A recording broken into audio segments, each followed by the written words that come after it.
Assalomu alaykum hurmatli yurtdoshlar, hurmatli kuzatuvchilar. Barchangizga xayrli oqshom tilaymiz. Gol tabriklash shaklidagi har doimgidek tinib tinchimagan holatda bugun ham bir akamizni qutlash uchun tashrif buyurdik va eng asosiysi bilasizmi, mana shu Otajon dekoratsiyamizni kim tomonidan o'rnatishimizga sababchi bo'lyapti. Aynan biz bugun Shukrona kunini nishonlayotgan akamizni do'stlar tomonidan. Barchamizni baxtimizga do'stlarimiz sog' salomat bo'lsin.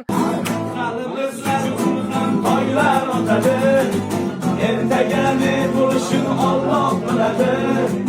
Hayotga